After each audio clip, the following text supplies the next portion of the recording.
Oke, bersama saya Anton, kita jumpa lagi dalam acara Talk Show Indonesia Sehat Part 2, Mental Illness, ya, bersama sahabat, bersama dengan orang tua dan juga sekaligus senior kita, ya, Dr. Handrawan Adesul. Kita kembali melanjutkan topik kita yang sangat menarik tentang mental illness, tentang penyakit kejiwaan. Minggu kemarin kita sudah membagi dua bagian antara neurotik dan juga psikotik gitu ya. Dan kali ini kita akan lebih ngebahas psikotik. Rupanya ada 4 macam penyakit kejiwaan dan juga bagaimana cara dan juga memperbaiki ataupun untuk bisa menyembuhkan. Kita akan lanjutkan kembali kepada perbincangan berikut ini. Oke dok, gimana dok? Jadi kita lanjutkan kembali soal mental illness yang psikotiknya ini. Ya, saya sih lebih tertarik ya menekankan masyarakat supaya bagaimana tidak terjadi. Jadi satu, bagi anak-anak harus lahir berkembang dari ibu yang tahu. Yes. Membesarkan anak supaya tidak lahir generasi yang seperti sekarang, yang keras, kriminal, penyimpangan seks. Nah itu kan kuncinya dari awal ibu. Nah mereka yang sudah terlanjur menjadi orang yang lebih dewasa, lebih tua, nah ini harus mengenal awal dari gangguan mental itu seperti apa. Jadi karena mereka sudah terlanjur berkembang menjadi seseorang, itu berbeda dengan kalau anak itu memang menyimpang dari awal. Nah artinya tadi Pak Anton sampaikan healing. Jadi kegiatan healing apapun yang dipilih, mau qigong, mau meditasi, mau yoga, itu tujuannya sama, mengendorkan situ dan gelombang otak itu ditekan. Jadi kita tahu gelombang otak yang kita aktif ini gelombang alfa. Kita tekan ke beta. Nah, semua kegiatan healing itu menekan ke beta. Sehingga kita tidak terlalu liar pikiran kita, berambisi, ngoyo, mengejar apa, kita lebih tenang. Berarti di sini juga ada gelombang alfa, beta, delta, bahkan theta gitu ya. Jadi kalau kita pengen merelaksasi, melakukan healing dengan musik, itu tujuannya untuk mencapai ke kondisi sampai ke bawah. Ke bawah ya. Ya dengan ritme gelombang yang kalau theta ya udah tingkat tidur ya? Nabi lah. Iya. Dok, ini banyak bagian yang sangat populer di pandangan masyarakat kita, terutama di kalangan anak muda, adalah soal ekspresi. Ya, mereka tuh mengatakan, ayo dong kita ekspresikan gitu loh. Kalau enggak nanti kita stres ya, kita ya juga populer juga dengan istilah healing ya. Kemana-mana mereka katakan ini adalah healing. Apakah healing ini secara personal itu bisa diartikan bahwa setiap orang punya healingnya sendiri? Bisa. Yang berbeda dengan secara umum penggambaran healing itu ya. Kita tahu yang namanya rekreasi adalah healing ya. Tetapi setiap orang tuh punya taste dengan rekreasi yang ala dia gitu loh. Gitu loh. Jadi apakah memang berlaku seperti itu dan kita memang harus temukan healingnya kita, dok? Iya, sebetulnya ada ilmunya sendiri. Ada ilmunya sendiri juga ya. Yoga pun ada ilmunya, meditasi pun ada ilmunya, termasuk yang dikenal dengan TRA, Tension Release Exercise. Jadi exercise badan sehingga tension itu, tegang itu hilang, dan itu berhasil. Itu ada ilmunya. Itu scientific. Tension release exercise. Apakah dengan alat, dengan obat atau tidak? Cara saja. Ya, goyang-goyang pelepasan. Jadi itu pelepasan. Jadi dengan gerakan fisik yang ampas-ampas sampah-sampah jiwa itu, tegang itu. Iya, saya pernah mendengar itu tension release exercise ya. Jadi rupanya kita melakukan exercise. Iya. Jadi dengan gestur-gestur tertentu, dengan gerakan tertentu itu rilis semua. Tegangan rilis. Yes. Jadi masalah orang sekarang yaitu tegang, tension. Jadi saya harus sampaikan juga orang yang tegang, tension, bukan gila, itu karena memang stres tinggi. Antara lain manifestasi di leher. Sakit kepala yang tidak sembuh-sembuh, headache. Ya. Ini karena otot leher tegang, yang kita sebut tension headache. Jadi kalau dipegang ototnya, lehernya keras, dia mengecang, pembuluh darahnya ketekan, ke otak kurang, sakit kepala. Nah, terus kemudian juga dengan hubungannya dengan olah napas, dok. ya. Apakah ini juga berpengaruh sehingga ada metode meditasi, yoga, tantra dan lain sebagainya yang diajarkan adalah mulai kita menarik napas panjang, kemudian menahan ya kalau secara teknis seperti itu, terus kemudian dihembuskan secara perlahan dalam hitungan 1, 4, 8 dan sebagainya lah dengan berbagai macam metode. Ya. Apakah itu memang juga ada, membantu? itu scientific juga. Ada bukunya khusus breath, jadi nafas. Jadi nafas pun bagian dari healing. Jadi teknik-teknik tertentu, ya. Yang paling utama tarik sedalam mungkin, tahan selama mungkin, lepaskan lain. Yes. Dan yang lain tutup hidung sebelah, sebelah. Ya, iya. Keluarkan juga. Terus, ya, itu gerakan-gerakan seperti itu. Yes. Nah, itu juga healing. Artinya kita fokus pada satu konsentrasi gerakan sehingga yang lain-lain hilang. Iya. Dan saya juga baru paham juga, Dok. Rupanya kalau kita disuruh meditasi sebenarnya bukan disuruh menghilangkan pikiran. Ya. Tetapi biarkan pikiran itu mengalir sehingga kita tuh seperti penonton. Ya.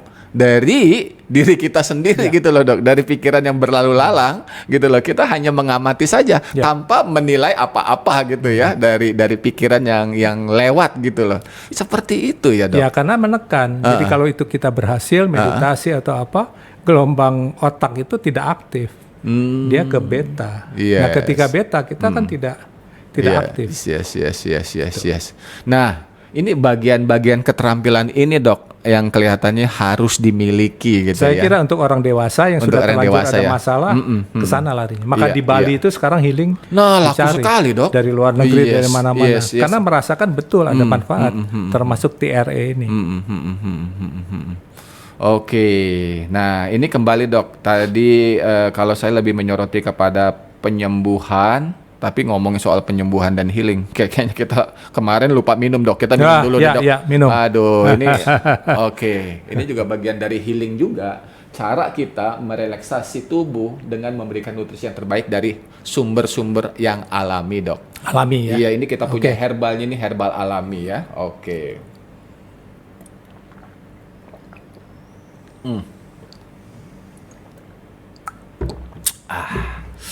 Yes. Karena kalau dibilang segala sesuatu itu tidak ada hubungannya, berarti kan segala sesuatu itu selalu ada hubungannya. Ya. Dengan apapun yang kita lakukan, termasuk dengan soal makan dan minum. Ya. Nah, saya percaya kalau dulu makanan kita masih sederhana, langsung dari alam. Ya, kalau kita pengen mendapatkan manis itu langsung misalkan manis dari tebu ataupun manis dari stevia mungkin dari dulu ya yang langsung dimakan. Sekarang itu kan sudah tergantikan dengan kimiawi, Dok. Yang dosisnya itu kalau manis manis sekali dan kita tidak bisa lagi menakar takaran yang alami buat tubuh karena itu dikonsumsi pagi, siang, malam dan dalam berbagai macam bentuk makanan. Apakah ini juga berdampak dan memperburuk kondisi mood ataupun kondisi badan yang menjadi cepat letih ataupun mungkin memicu jadinya kondisi-kondisi yang tidak sehat sehingga menyebabkan juga kita menjadi mental illness kita jadi turun. Iya, ada pengaruh itu tapi tidak jelas seperti apa. Tapi lebih pada semesta ya. Jadi kerja otak itu neurotransmitter itu dipengaruhi oleh semesta. Ketika bulan purnama orang dengan gangguan jiwa gila itu kumat. Kenapa, Dok? Pasang laut. Jadi ketika pasang laut, energi alam itu juga itu yang berbeda saya maksudkan, juga medannya itu. Semesta. Ketika laut pasang, orang gila kumat. Karena hormon serotonin di otaknya meningkat. Jadi orang gila itu dua, serotonin sama dopamin. Ya. Dulu makanya ya kita ingat, Dok, waktu film-film dulu tuh ya, kalau pas bulan purnama kan ada lolongan anjing ya, anjing serigala gitu, itu penanda gitu, itu khas sekali gitu ya untuk menanda bahwa situasinya tuh horor seperti itu ya. Oh iya, saya baru paham sekarang gitu loh, Dok. Jadi oke, Dok, jadi kalau sudah seperti ini, Dok, ya katakanlah ini, mohon maaf kalau ada salah satu anggota keluarga kita, Dok, yang sudah mengalami ini, Dok. Bagaimana kita bisa berdamai dan bisa hidup dengan salah satu dari anggota keluarga yang sudah tanda petik gila ataupun memang sudah gila? Ya, artinya kita lebih waspada ya. Jadi kita tahu kalau memang ada satu faktor di situ, satu anggota keluarga, sibling apa-apa, ya kita lebih waspada lah. Jadi kita meredam setiap stresor yang mungkin kita hadapi. Kita nggak bisa duga sih. Iya. Jadi kalau kita stres, jangan ditahan, jangan dibiarkan, tapi katarsis ya. Iya. Jadi cerita dengan orang, curahkan semua itu. Jangan berlarut-larut. Biasanya kalau kita sedang stres, kita mungkin bersedih. Nah, bersedih jangan berkelanjutan. Orang bisa sedih 1-2 hari, oke. Tapi kalau dipelihara berlanjutan, jadi depresi. Nah, ketika depresi, orang bisa mimpi buruk. Nah, gejala awal orang menjadi schizofren, menjadi gila, itu mimpinya buruk. Selalu mimpi buruk. Mimpi yang takut, menyeramkan, mimpi dikejar dan sebagainya. Nah, itu ketika itu terjadi berarti ini awal ya. Jadi sebaiknya konsultasi, segera diberikan obat sehingga ini tidak berkepanjangan. Jadi ini kelompok resiko ya, sebetulnya kalau di keluarga ada kelompok resiko ya ini. Ya, jadi saya kira itu. Iya. Ini bagian dari sini saya jujur ini secara pribadi ngalamin. Oh ya. Saya dibesarkan oleh nenek dari keluarga yang divorce. Oke. Dan saya bersama dengan adik saya diasuh, gitu loh, nenek saya. Dengan mama, Mama dari semenjak saya 1 tahun dengan kondisi psikis yang berat, nggak bisa dipisahkan begitu. Hanya mengalami gangguan kejiwaan gitu loh ya. Ya kita sebut katakanlah sudah gila gitu loh. Dari semenjak saya 1 tahun sampai saya nggak pernah merasakan asuhan ibu. Nah di situ saya dalam perkembangan saya secara pribadi, ya saya merasakan gitu loh ya. Dan dengan lingkungan itu memang sih nggak ada yang pernah sampai membuli saya, enggak gitu ya. Tetapi saya menjadi sangat lapar dan haus ketika melihat tetangga yang pulang tuh ada mamanya gitu loh. Aduh, ada yang hilang lah. Ada yang hilang gitu loh. Itu yang saya rasakan sekali gitu ya. Tapi beruntung saya berada dalam lingkungan yang baik ya. Bibi saya juga baik, paman saya juga baik gitu ya. Sehingga itu yang bisa menggantikan peran dari mama saya gitu loh. Iya, ini memang beneran. Ini mungkin sedikit banyaknya juga pernah dalam kadar tertentu mungkin dialamin oleh banyak di luaran sana di masyarakat kita. Inilah yang memang harus kita antisipasi terus ya. Betul. Dokter. Jadi kalau kita tergolong yang berisiko, ya sebaiknya ya lebih waspada. Begitu mengalami hal mimpi buruk, kita bersedih berkelanjutan, itu waspada. Jangan dibiarkan, ya minta konsultasi lah. Iya dok. Oke. Nah sebelum kita break dengan segmen ini dok, ini sekarang kita mulai menyorotin kepada gaya hidup ya dok. Iya. Gaya hidup sekarang ini orang seringkali pengen keluar dari zona nyaman, ya dengan alasan pengen nyari sesuatu challenge, tantangan yang baru. Kalau misalkan mereka sudah mencapai di level tertentu, pengen level yang lebih tinggi lagi, yang artinya mungkin dengan tantangan dan persoalan yang baru. Nah ini apakah juga membutuhkan perilaku yang baru yang seringkali mereka tuh menjadi aneh dengan pola lakunya ataupun perilakunya, apakah ini juga bisa berpotensi menyebabkan terjadinya neurotik dan lain-lain? Ya itu, stresor kan bisa datang dari frustrasi, dari konflik. Jadi kalau apa yang dicita-citakan, misalnya startup ya, dia pengen targetnya itu, tapi tidak tercapai, dia frustrasi. Nah ini jangan dipelihara, ini stresor. Nah kalau ketahanan jiwanya kurang, dia jatuh. Nah bagaimana membedakan stresor yang sehat dan stresor yang tidak sehat? Nah itu, kalau stresor yang sehat, itu mendorong kita untuk terus. Nah, walaupun frustasi kita terus maju ya. Tapi kalau down, nah itu kalah kita. Saya kira itu. Iya. Tapi sebagai satu seni, kita juga harus bisa, karena kita juga nggak bisa menghindar ketika kita down, mengalami rasa seperti itu. Tapi ya bagaimana juga kita bisa bangkit ya dok. Betul. Oke. Nah itu kan kaitan ke agama. Yes, spiritual ya. Nilai-nilai ya yang kita miliki ya. Oke. Ini berkaitan dengan persepsi dan juga nilai. Oke, ini kembali nih ya. Kita akan break dulu dengan pesan-pesan yang mau lewat berikut.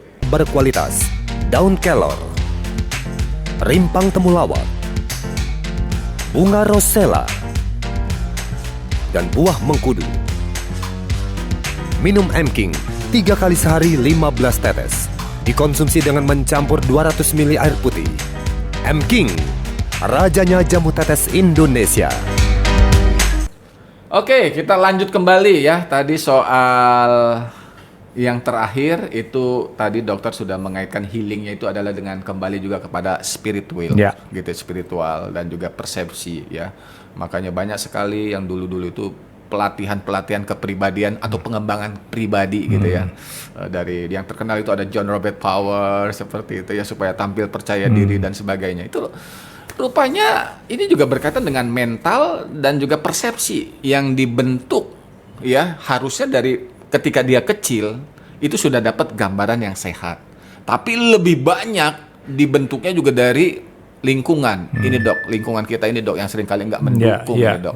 Buat kita ini harusnya kan yang positifnya kita saling mendukung, support gitu ya. Melihat perbedaan itu jangan dicela karena tidak sama dengan kita gitu ya. Seakan-akan dia adalah aliens gitu yang harus kita singkirkan, kita jauhi. Apalagi kalau berkaitan dengan SARA juga seperti itu. Saya rasa banyak hal yang mesti dikoreksi ya. Ini yang menjadi pemicu terjadinya neurotik dan sebagainya. Jadi sekali lagi karena memang awalnya edukasi ya. Jadi anak dipersiapkan, dibekali ya dengan tata krama, budi pekerti ya, sehingga mereka tahu nilai ya. Jadi misalnya sekolah di Jepang 4 tahun itu mengajarkan cuma 3 itu. Antri, terima kasih, minta tolong. Antri, terima kasih, minta tolong. Dan sorry. Jadi sorry, terima kasih, minta tolong. Sorry, terima kasih, minta tolong itu wajib ya. Wajib. Nah itu kan udah mencerminkan awal dari culture ya. Jadi civilization, orang kenapa beradab ya dari situ. Dari situ ya. Nah kalau tidak beradab dari awal itu ke depan bermasalah. Yes. Nah kedua, bagaimana vibrasi kebaikan itu memantul dari kita. Jadi kalau ada vibrasi kebaikan, secara spiritual kita lebih mudah memberi ya. Mudah bersedekah misalnya kayak gitu, itu vibrasinya kuat. Jadi ada hukum law attraction.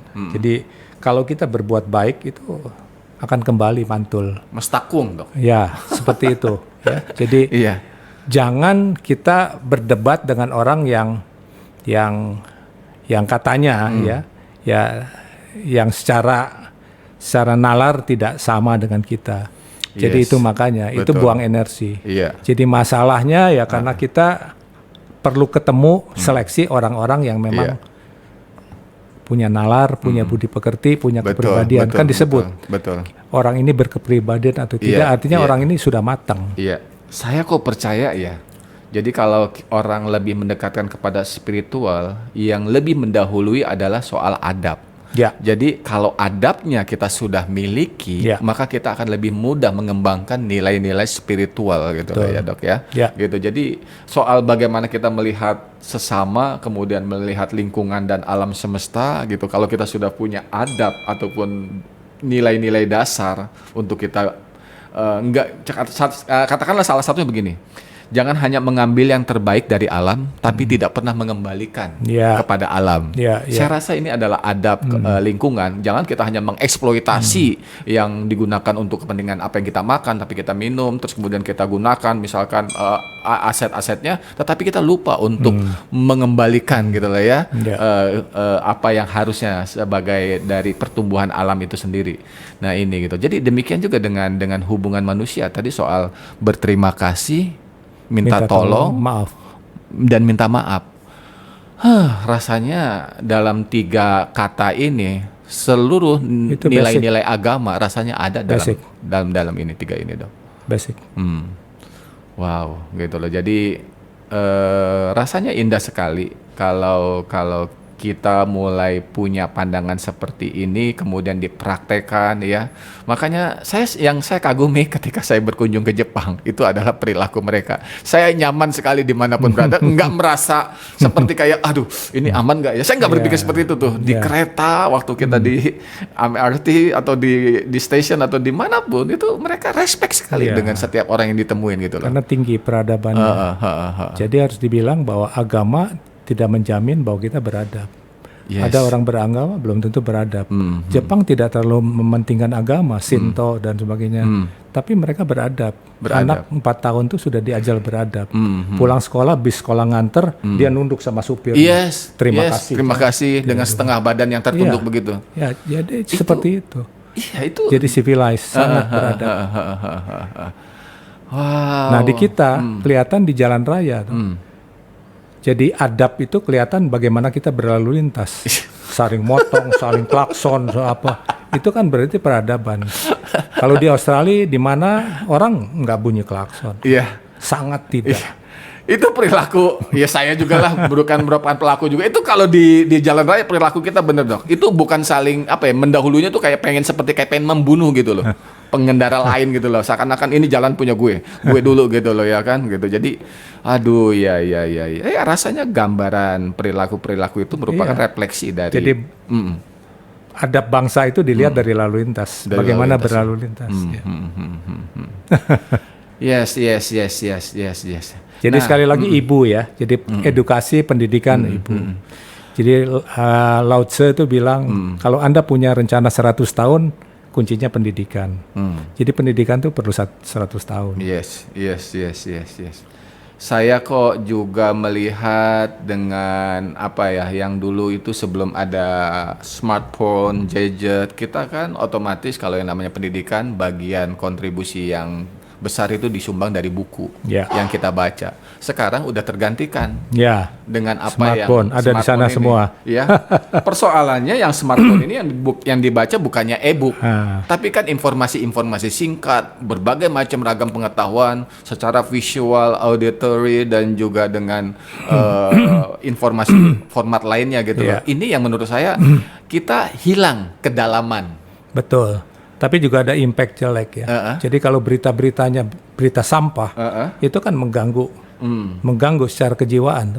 Informasi sampah, ya itu mestinya disingkirkan. Hoax itu disingkirkan. Karena itu berpengaruh. Ya.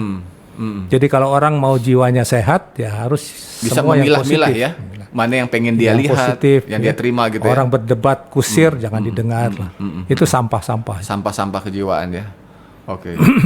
Dok, jadi katakanlah kalau kita ingin memiliki kebiasaan yang sehat, ya, bagaimana sih dok? Yang tadi dokter bilang di minggu lalu itu disebutkan soal katarsis itu.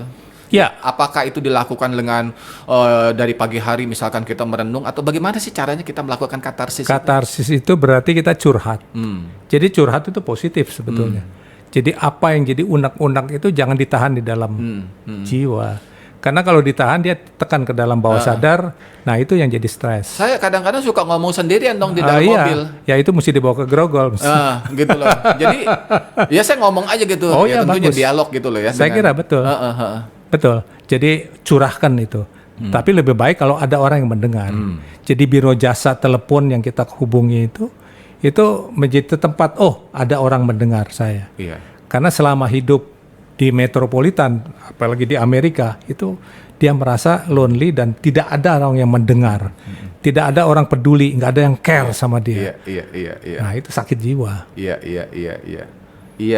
Nah kita masih di desa-desa masih guyup ya, masih bagus lah. Masih bagus.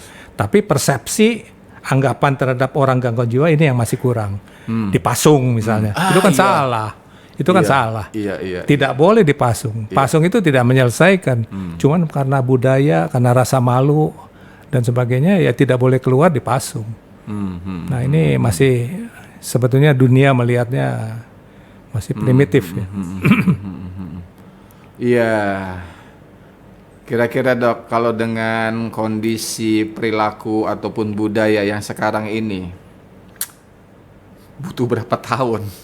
Berapa generasi? Berapa generasi? Ya.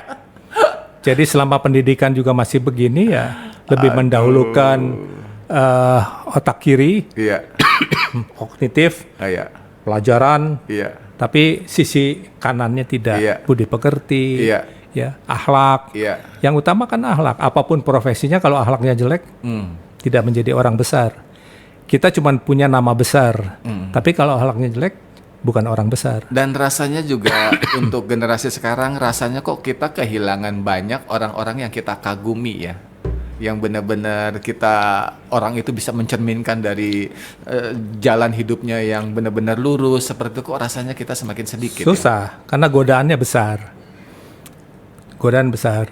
Karena apa? Treadmill hedonism. Orang tidak pernah selesai mengejar dunia. Dia lari di tempat, kebahagiaannya tidak bertambah. Treadmill hedonism. Nah, ini menarik nih, treadmill hedonism. Seakan-akan duniawi dia, duniawi tapi dia lari di tempat. Lari nggak kemana-mana. Nggak happy. Nggak happy. Dan juga dia nggak menemukan tujuan hidupnya. Dia terus berlari aja, tapi di tempat. Nggak maju-maju. Iya. Dan dia terbunuh karena ngoyonya itu. Iya. Oke. Makanya kalau ketika ditanya, ya kan, dalam satu kali biasanya dalam satu pelatihan lah, ya kan ada pertanyaan-pertanyaan yang mendasar seringkali direfleksikan. Apa sih sebenarnya tujuan hidup kita? Iya. Ya, pasti saya pikir mayoritas ataupun almost semua aja hampir jawab ya udah cari kekayaan, cari uang gitu loh ya. Tidak lagi yang kalau ada jawaban misalkan mencari kebahagiaan, itu teoritis seperti itu gitu. Jadi sebenarnya apa yang sebenarnya harus kita cari, Dok? Ya, jadi sebetulnya beberapa orang misalnya Luhut sampaikan saya sudah selesai sebagai manusia. Nah, itu yang harus begitu. Dan yang bisa bilang saya sudah selesai diri kita sendiri. Maaf, saya harus bilang, saya 15 tahun lalu pensiun, saya bilang saya berhenti. Saya menepi. Istilah saya menepi, minggir. Iya. Saya melakukan kegiatan lain yang bikin saya happy. Passion saya di sana. Kasih seminar, nulis buku. Dibanding sebelumnya saya harus melayani pasien setiap hari. Jadi dokter pun 15 tahun yang lalu sudah melakukan. Setelah pensiun saya berhenti. Karena kita harus bilang pada diri saya menepi. Tidak lagi melakukan kegiatan yang selama 30-40 tahun saya lakukan, karena itu stresnya juga besar. Saya mau kegiatan lain, bukan yang ongkang-ongkang kaki, tapi memilih kegiatan lain yang menyenangkan hati, zonanya nyaman, saya tidak stres, tapi positif. Oke, nah ini penting nih, Dok.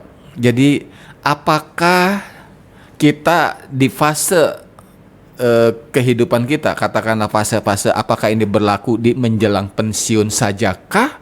Atau baiknya kita merencanakan dari usia kita 30-an atau 40 tahun bahwa kita pengen apa dan di usia apa kita harus tetapkan itu gitu. Well plan dari sejak umur mulai produktif. 25 begitu lulus dia bekerja, rencanakan saya mau berhenti umur 50 tahun.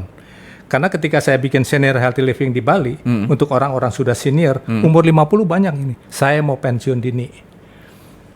Karena dia well plan, dia sudah siapkan. Walaupun saya tidak bekerja, saya punya kecukupan untuk makan dan hidup. Nah, itu dia well plan. Jadi waktu muda tuh betul-betul kerja, kumpulkan, hitung. Saya untuk umur 50 sampai katakanlah saya sampai 80, 30 tahun tuh saya menghidupi dengan apa? Costingnya berapa? Iya. Itu harus direncanakan. Karena well plan. Nah, yang sering terjadi kan waktu pensiun mendadak nggak tahu mau ngapain. Nggak siap juga. Dan Dok. jadi susah. Iya. Hari tuanya susah. Iya. Membebani dirinya. Masih tetap harus bekerja.